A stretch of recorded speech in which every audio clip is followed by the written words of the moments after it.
Shanoda jumping it up to start off this game.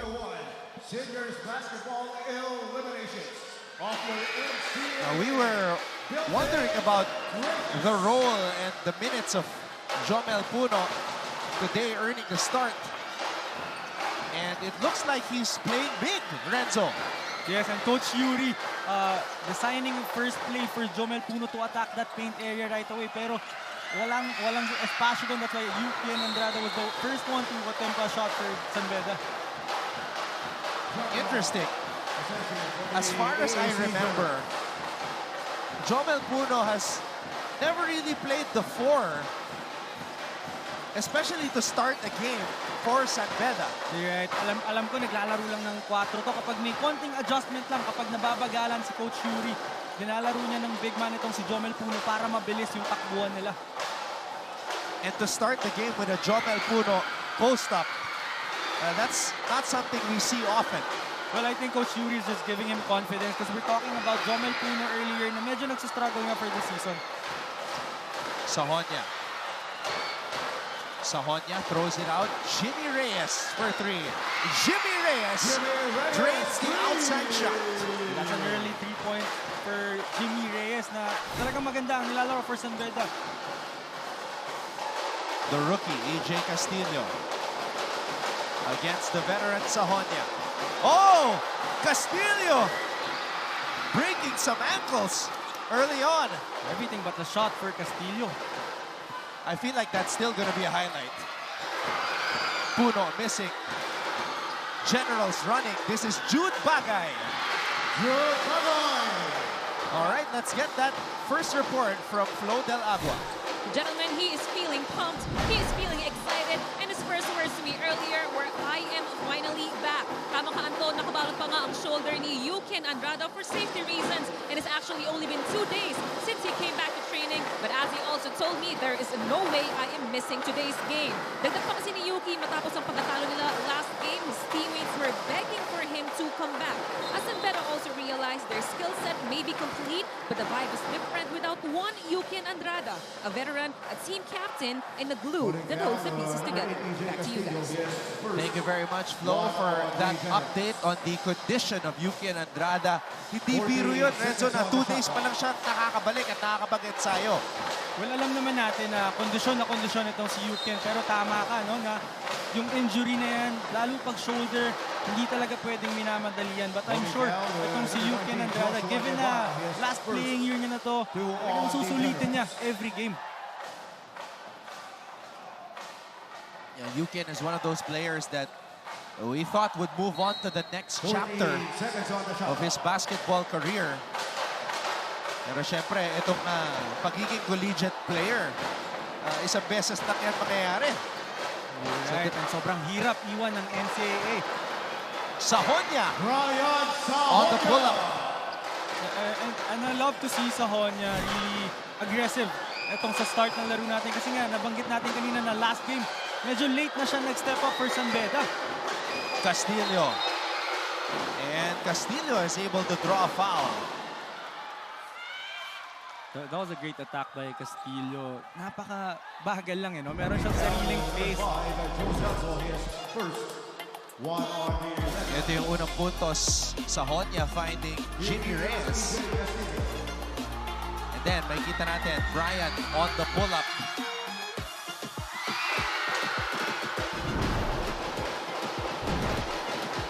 Meanwhile, Castillo sinks the first free throw. EJ Castillo, the rookie out of the EAC Brigadiers high school program, 2-time Mythical 5 member.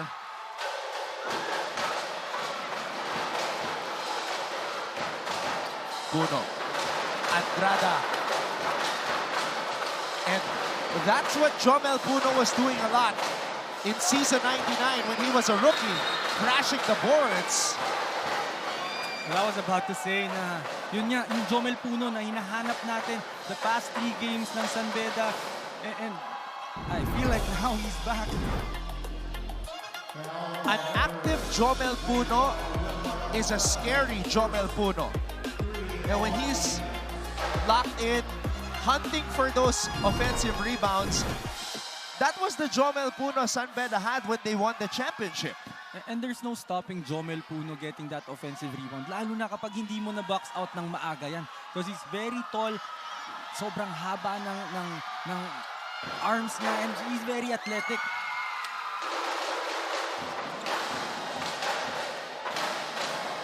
Trying to see what Jomel Puno is listed at now, because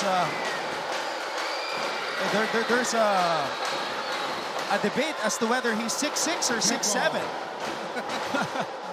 Oh, okay, he listed himself. He listed himself at 6'6". Okay. But I think he's a lot taller than what he listed. Baka mas mababa para makapaglaro ng gwardiya. Oh, at saka yung athleticism niya, hindi lang pang 6'6" talaga eh.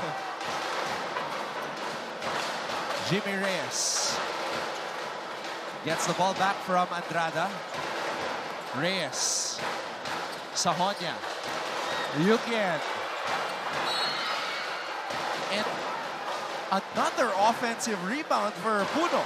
You're right, another offensive rebound for Jomel Puno, and I really love the aggressiveness of Jomel Puno early in this game, pero I also love the activity of Sahonia. Really trying to get everyone involved early in this game. Nakita natin, may passes siya kay Reyes ng first possession now. He's trying to set up Andrada. Reyes. Sahonia. Sahonia steps back, fires a three. Another offensive rebound for Puno. So the gamble of Coach Yuri starting Puno at the 4 really paying off itong early stages ng ball game natin.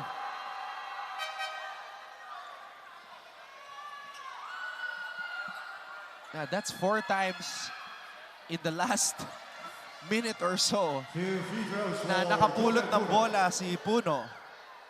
And you gotta love his energy. He's just chasing for that basketball every single time.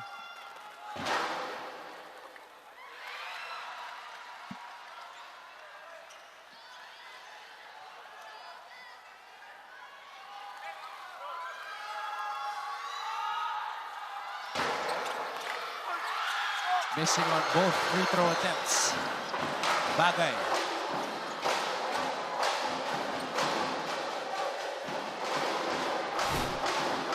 Bagay. 3 for 3. And that's a foul. I don't think that's his shot, talking about the three-pointer of Bagay. I think he's really more efficient attacking that basket. Yeah, you're right. Before that shot, Bagay was 0 for 3 from beyond the arc. So hindi talaga siya tumitira madalas from the outside. But you have to love the confidence of Bagay. Pero I really think na kaya niyang i-take one-on-one kahit sinong defender. Reyes sinks the first free throw, and we're about to see the entry of the big man, Bismarck Lina. You're right, but I'm actually surprised na hindi pumunta kahit isang beses kay Celso itong San Beda on the post, no? Given na kitang-kita natin yung diferensya niya dun sa big men ng EAC. There's something strange happening here. Celso sitting on the floor. Well, yung pag-upo ni Celso sa floor na yon is for the officials to be to force the officials to get him subbed out kasi I think gusto na lang ipasok itong si Bismarck Lina. And I think meron nararamdaman si Celso sa kanyang kamay. Yeah, he's getting checked on right now as Reyes sinks that free throw. Castillo. Shanoda.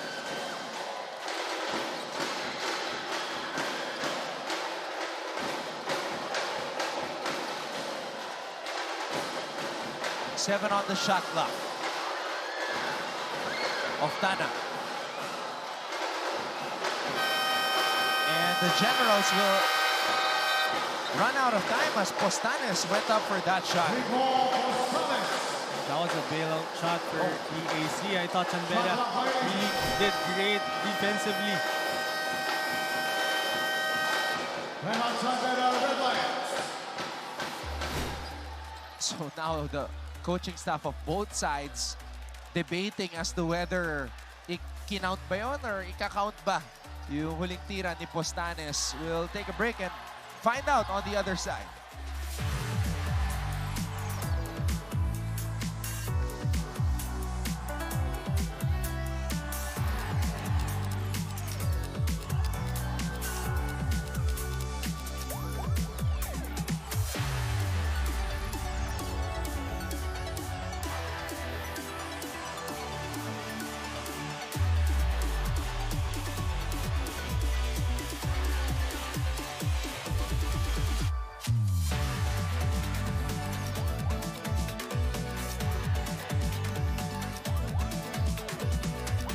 So as of this point, hindi pa rine-record yung huling tinira ni Postanes. So it looks like a no count. Well, initially from where we were sitting, Renzo, parang late na eh nung tumira si Postanes. Well, it's really a close one.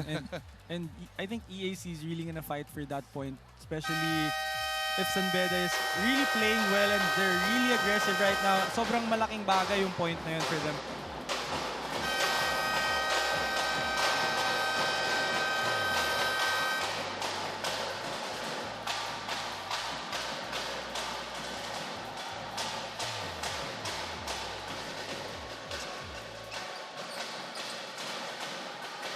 So it is a no count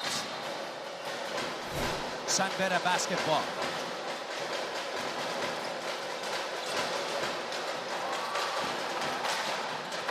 Reyes. Sahonia. Back to Reyes. Andrada. Still trying to get on the board para sa mga Bedista. Well, I think that's a good adjustment on the side of EAC defensively. After that stoppage, usually, merong mga instructions yan sa mga coaches kung anong ira-run eh. And then, na-confuse yung San Beda that time kasi nag-zone sila bigla. Castillo missing. Puno with the rebound.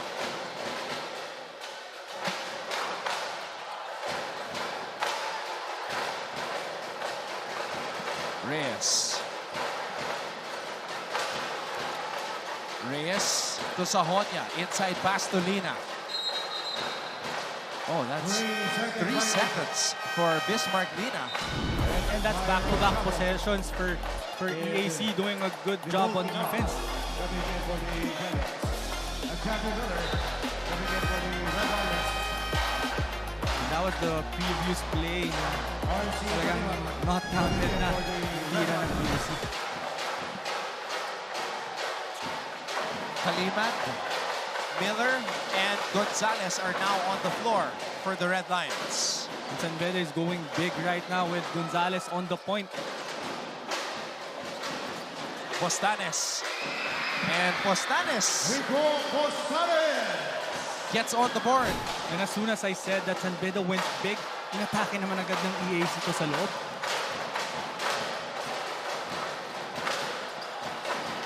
Pinasok na rin ni Coach Gerson Cabiltes. Andrada, his first basket of season 101. That was a great find for Gonzalez. I think that was the third try of Andrada. Oftana on the move. Lina with a steal. Miller.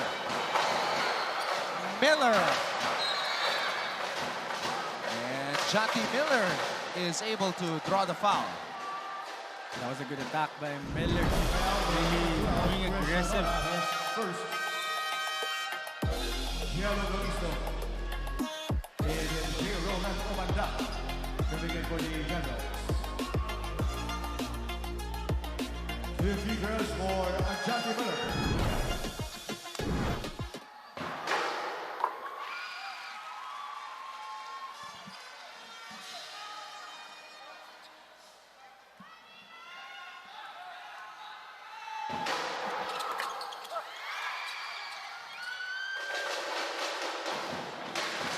Eight-point lead for the Red Lions.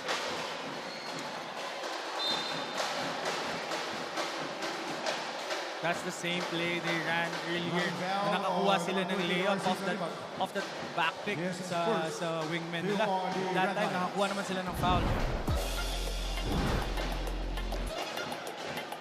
Let's take a look at this sequence right here. Postanes and Kalimag, a lot of contact.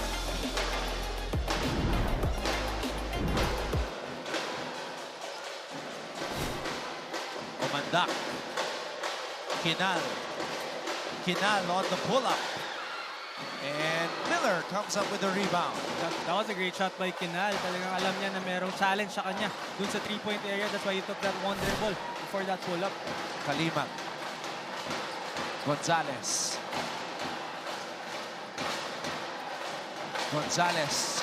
Kalimag for three. RC Kalimag.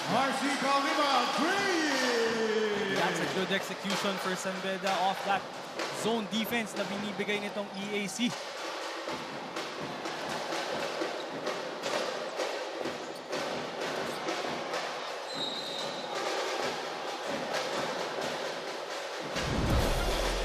Let's take a look at this nice setup by Nigel Gonzalez, ready to shoot. RC Kalimag. That was a good read for Kalimag, recognizing na yung tag ng EAC mababa. That's why he lifted. It is now a double-digit advantage for the Red Lions.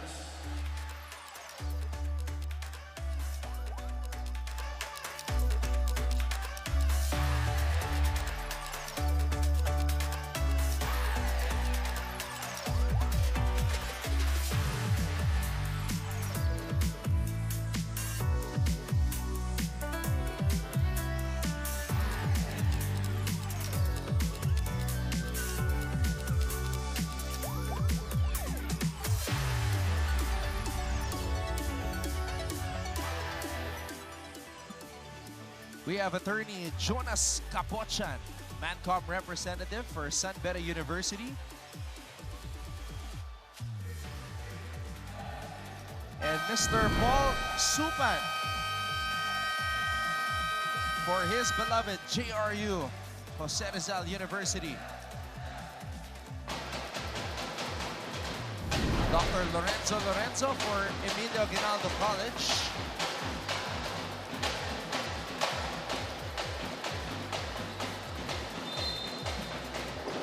14 seconds on the shot. 11-point advantage for the Red Lions. Kinal on the pull-up. And Etule is now in for the first time. It was a tough shot for Kinal. I thought he had the driving lane, but opted to go for that pull-up jumper. Gonzalez missing on that triple try. Miller for three.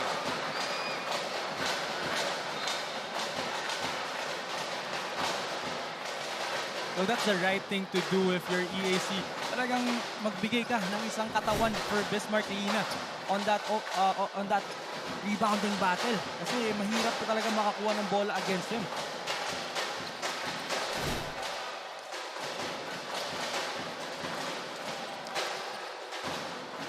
Loristo. Postanes. Omandak. Dangerous pass. But Nico Kinal finds a way to put it up and in. You're right, that was a dangerous pass for Omandak. Pero nagawa ng paraan ni Kinal. 2 minutes. Etule.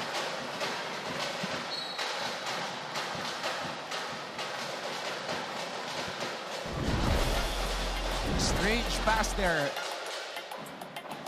I think there was a little bit of confusion as to kanino pinasa yung bola doon. Kalimag unable to hold on to it. He thought about taking that shot pero nakita niya yung backdoor ni Kinal. Kinal. Ochavo. Kick out. Postanes.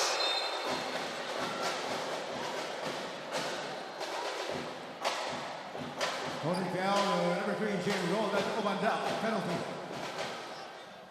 First foul on Jay Roland Omandak.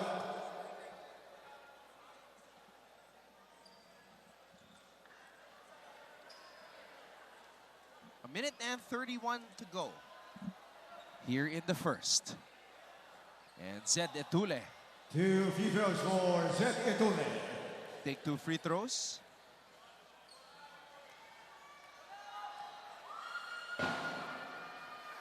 First free throw up and in for Zed. And this is a great start for San Beda, Anton. Kanina sinasabi nga natin na ang hirap talaga pag itong San Beda nanggaling sa talo. Kasi yung next game nila talagang sanay na sanay silang manalo. So for sure, babawi talaga sila. The transferee from CEU, 6'4".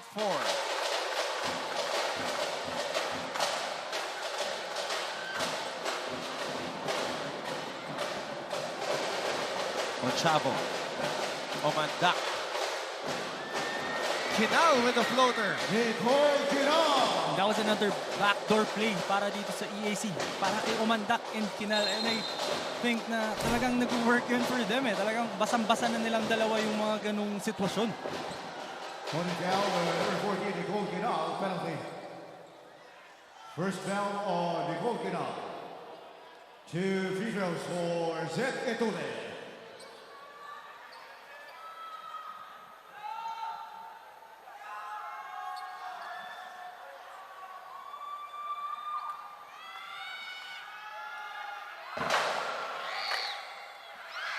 San Beda having trouble finding the bottom of the net from the free throw line. I think that's the only problem na meron sila ngayong first quarter. Kasi so far, they're really aggressive executing their offense and they're doing a good job defending itong EAC. Pero yung free throws lang nila. Another one! Kinal. Oh, Nico Kinal is living on the baseline. Gonzalez all the way. Nigel Gonzalez. Well, I want to go back to that play by EAC. Yung backdoor ni Kinal kasi basa na lang yun. As we see another three-pointer for Nicole Kinal. Pero going back to my point na ang galing na lang magbasa talaga ni Kinal ng binibigay na defense sa kanya ng San Beda. Kaya naka-counter niya lang agad. Mainit. Si Nico Kinal ngayon. Already 9 points in the game. Talagang perfect yung sinasabi natin kanina. Critical thinker. Ito si Kinal.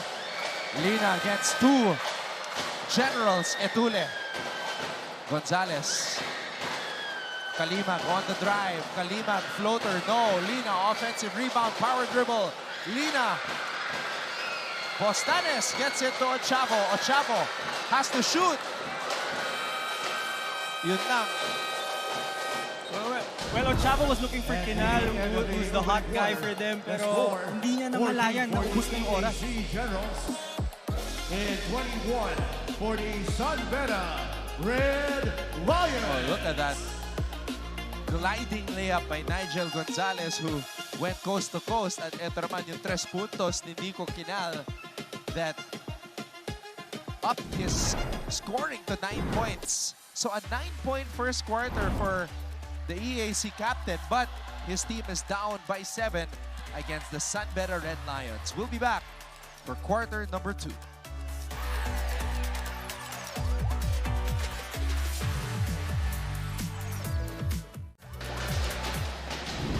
Second quarter is officially underway. Thank you so much for joining us here on GTV simulcast on Heart of Asia.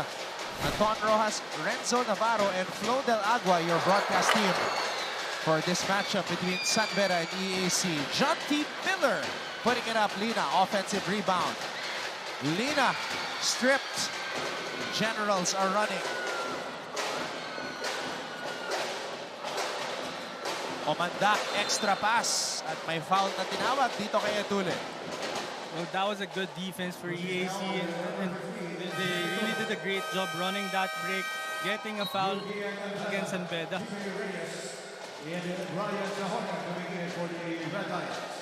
Napapansin natin itong si Omandak really looking for his teammates, no? Whenever he attacks, big man siya. He's playing a 4 guy for EAC, pero he's really looking to pass.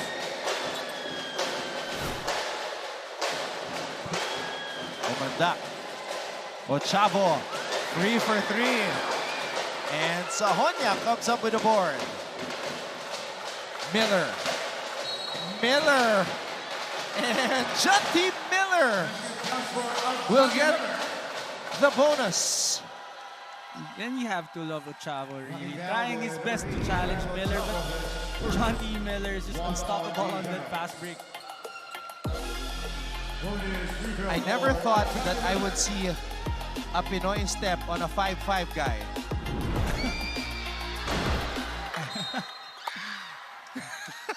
I guess the Pinoy step works on all sizes. All sizes. But nonetheless, Jonty Miller got the basket, so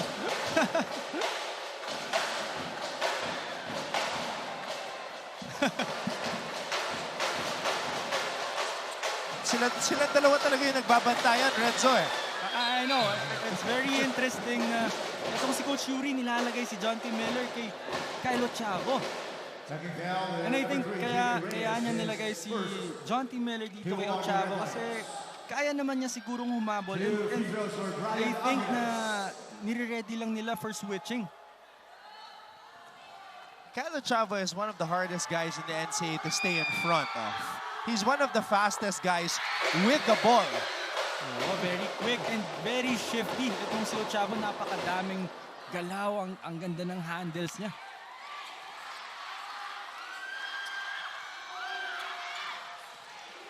Alright, makibalita muna tayo kay Flo Del Agua. Anton and Renzo, alam itong si Nico Quinala ng EAC, hindi pa daw ina-announce kung sino magiging team captain nila this season. He already knew in his heart na siya ang pipiliin. Sabi niya kasi sa akin kanina, out of all his teammates, siya daw ang may pinakakabisado kay Coach Gerson at alam niya na kung sino o ano ang takbo ng kanyang utak. That's why when the coaches screamed, we have to cut this lead earlier during the first quarter. Suddenly, choosing Quinala as the team captain became their best decision after all. Your thoughts, gentlemen? You've been part of many teams, Renzo, and coaches have different ways to reveal or give the news sa player kung paano sila or kung sila na magiging team captain. Oh, pero most of the time, talagang ang pinipili is yung most experienced, which is yun nga sa lineup ng EAC right now, yun si Kinal kasi sobrang tagal niya na dito sa NCAA, so siya yung pinaka-may perfect na experience para sa role niya. Meanwhile, Seth Etule knocks down a triple. So Etule showing us the range. Oh, what a save by Etule. And Etule showing us the speed. Sahonia to Andrada. Andrada out to Jimmy Reyes. Reyes to Miller. Miller for three. And Ochavo comes up with a board. Oh, Miller comes up with a steal. Miller is body checked by Ochavo. And that was a frustration foul for Kyle Ochavo because he thought he was fouled by Brian Sahonia on that fast break. And I really think na there was a lot of contact on that situation pero hindi natawag ng referees yun, so you just have to continue playing if you're Kyle Ochavo. Grabe, tindi ng pace. San Beda, I feel, up the pace in that in the last two possessions actually. Going high octane. Well, they actually started this game with that kind of pace. Talagang they're really aggressive, attacking that paint area, giving out those extra passes. Kaya meron silang mga 3-pointers na nakukuha. And I think that's also one thing na na-realize na tong San Beda na start pa lang ng game, they really have to be aggressive.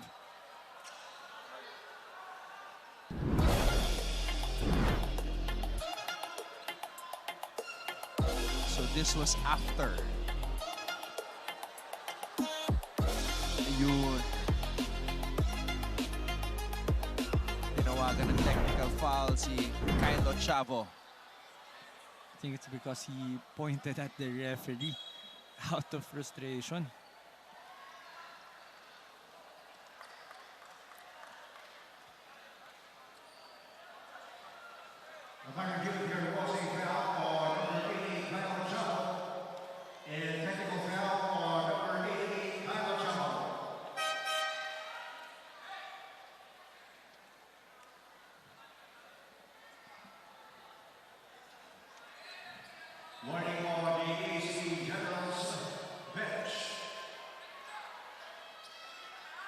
During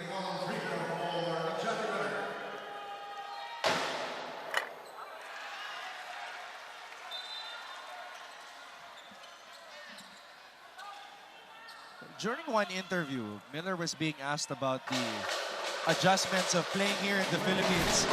He mentioned the drums, na hindi siya sanay sa drums. Well, yung drums is actually one thing that I miss so much. Sa nilalaroan ko ngayon, yeah, there are a lot of fans, pero wala na yung ganitong suporta ng drums sa school mo.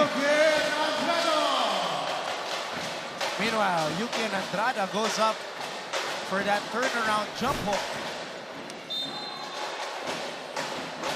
Ngayon naman si Jimmy Reyes ang tinawagan ng foul.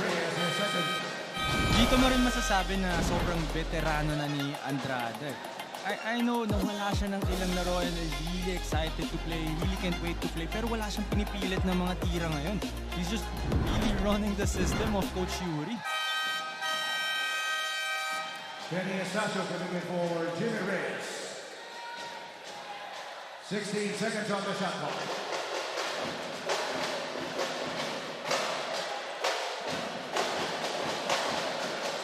A 13-point lead for San Beda. Oftana for three. Sahonya with the board. Well, I thought Shanoda was wide open down low after that Spain action. Hindi lang nakita. Kenny Estacio ngayon ang pinasok, Renzo. Ganun kaganda yung nilalaro ni Reyes for San Beda.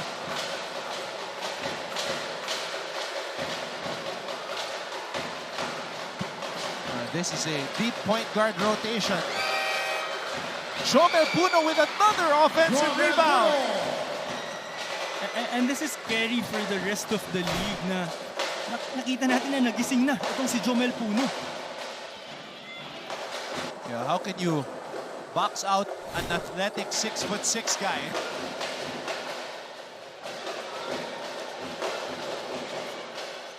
Oftana. Loading it up from the free throw line. So that was a better execution for EAC. That time, nakita nila si Shanoda after that Spain action. That's why nung nag-collapse agad yung defense ng San Beda, nakita ni Shanoda itong si Oftana for that short jumper. Sahonya.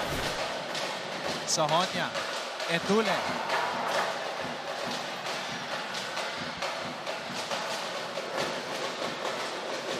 Hinal. Shanoda in the post.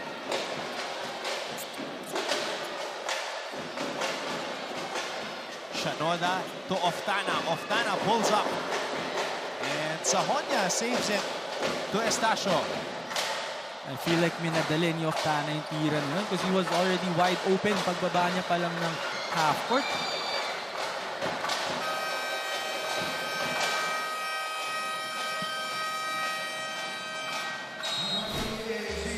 Coach Gerson Cabiltes calls a timeout. San Beda leads EAC 30-17.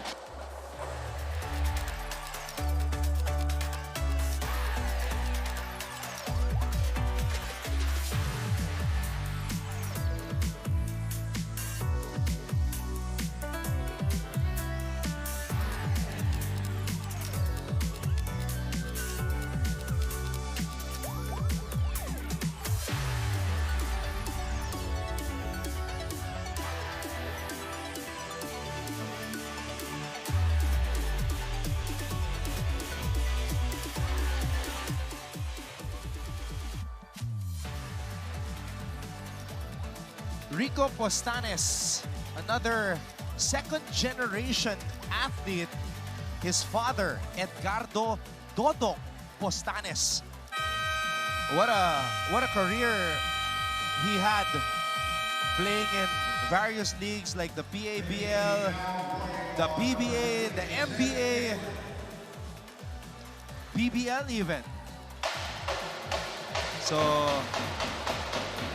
it's always nice to see yung next generation of athletes. You're right, second generation player na pala to. Kaya pala, first quarter pa lang nakita natin kung paano siya mag-compete sa San Beda. Talagang may kita mo na may lahi na basketball player talaga. Yan, anak ni Edgardo Dodong Postanes for the Long-time basketball fans watching right now. Actually, it's nice na naglaro sa PABL yung dad itong Postanes because my dad also played in the PABL with Coach Benji Peras and Coach Ronnie Magsanok.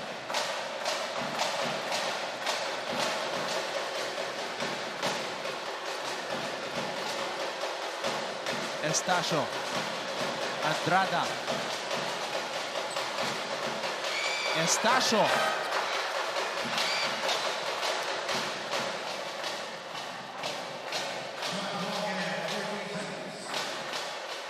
Well, Estacio had to take that shot kasi 2 seconds na lang yung remaining sa shot clock nila. So I think na maganda yung depensa ng EAC sa kanila ngayon. Sahonia. Throws it out to Penny. Sahonia for 3. So yung change-up ng defense itong EAC working for them right now. Talagang nako-confuse yung San Beda eh. And Sahonia comes up with the rebound.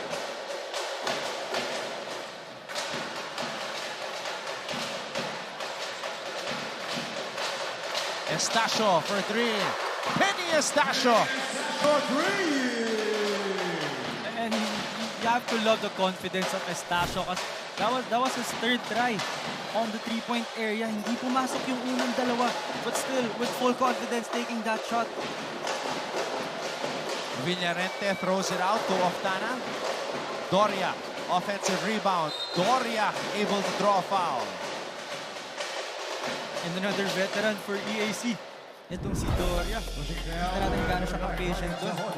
His first score on the red light. 2 free throws for Adam Boy.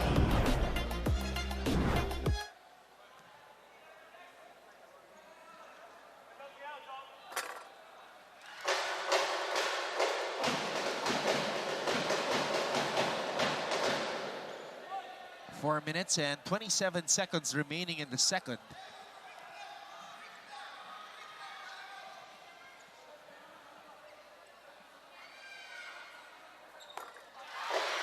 Doria sinks the free throw.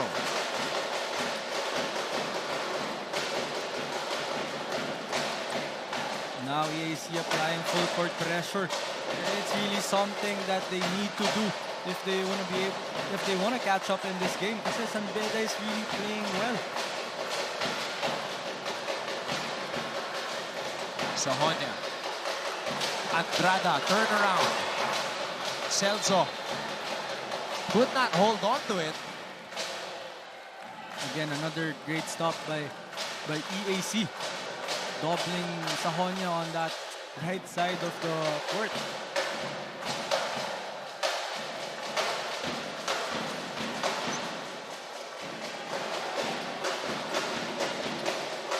Doria. Angeles.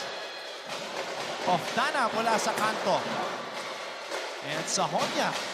Oh, he's been hunting for those rebounds on the defensive end. You're right, but EAC really looking for that cutter na meron sila from the weak side. Meron ng 5 rebounds si Brian Sahonia. Ganun siya ka-aggressive for this game. He really wants to get this win for San Beda. 2 free throws for And it's also a big guard eh. Kaya yan talaga yung mga kaya niyang gawin for San Beda. He really has to get those rebounds and run the break for San Beda. Yung mga teams natin sa NCAA na kakagaling sa pagkatalo, fumiflex na eh. It started with Mapua with that lopsided win against San Sebastian. And then today, Arellano flexing against LPU, exceeding that margin of victory that Mapua established. And now, San Beda is way ahead against EAC in this game. Well, that's the right approach naman talaga for every team na after mo matalo, instead of instead of ma-frustrate ka, instead of malungkot ka with that loss, kailangan talaga isipin mo na lang kung paano ka babawi. Yung next play na mentality talaga.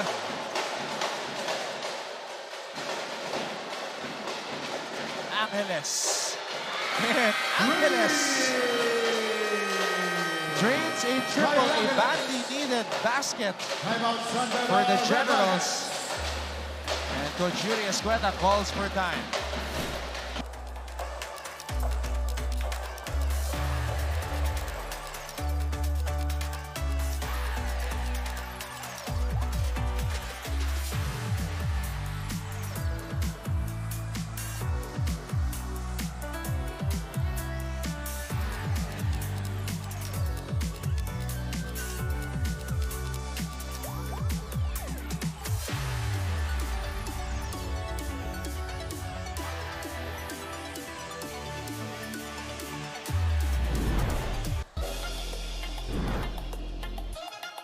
Let's take a look at this last play right here of Tana.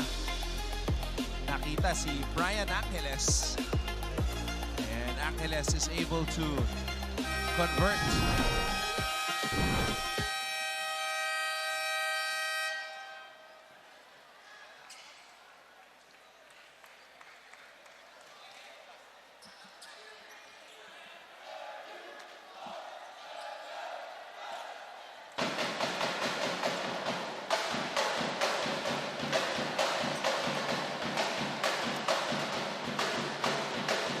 For EAC right now, they really have to do something about this game na kailangan nilang maidikit to bago man lang matapos itong first half. Kasi kapag binigyan mo ng ganyan kalaking cushion ng San Beda, ganyan kataas na confidence ng San Beda, mahihirapan ka na talaga sa kanila sa second half.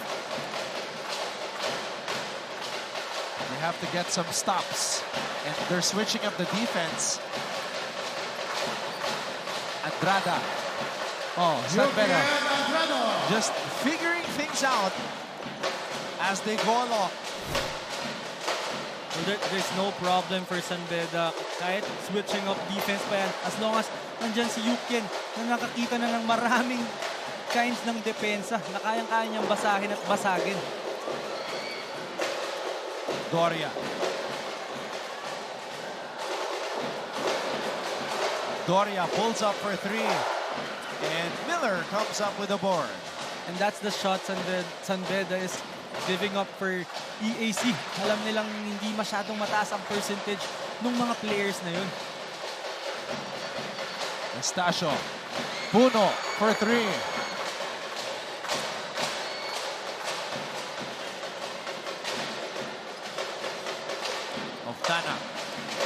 Oftana.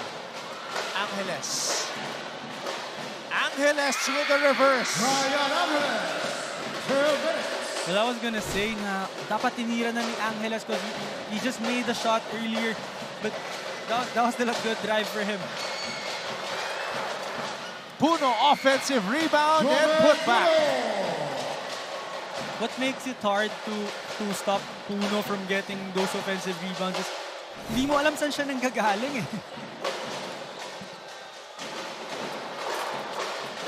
And Puno comes up with another rebound. Estacio. Lob pass to Andrada.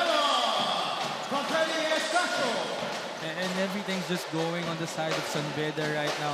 They're defending well, they're executing well, and hindi mahanapan ng paraan ng EAC ito. Oh, lucky bounce right there for Jacob Shanoda. And even that shot, barely going in for EAC. Oh, John T. Miller. Ang dali lang ng basketball para kay Mr. Miller. He just walked it up. You're right. Scorer talaga. Pure scorer. Holding down the number 11 of Justin Miller, penalty. Point guard substitution for the Generals. Yuki Andrada, first game here in NCAA Season 101. He already has 9 points. Ito yung putback ni Jomel Puno and the alley-oop, Estacio to Andrada.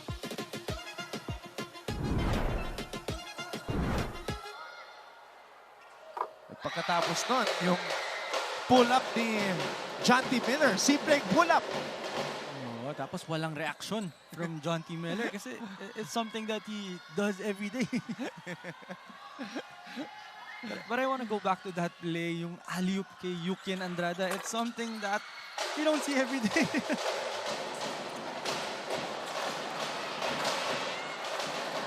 Yukian has played 15 minutes. So, that's a good sign for San Beda. Maski 2 beses pa lang nag-ensayo. Oo, alam naman natin na kondisyon talaga itong si Yukian.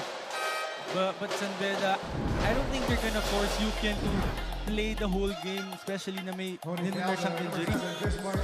Ito, Renzo. John T. Miller making it look easy. Sheesh! And habang tayo talagang namamangha dun sa jumper na yun, si John T. Miller bumaba lang sa depensa. Walang ka-reaction.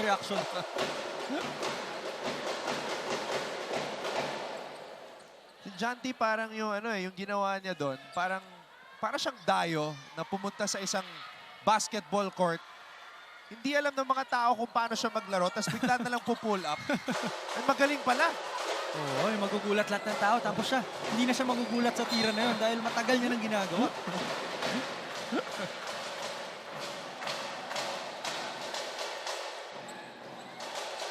But it's interesting, no, for EAC na ngayon lang pinasok itong si Tolentino. One of the veteran guards na meron sila in their lineup right now. Seconds on the shot clock.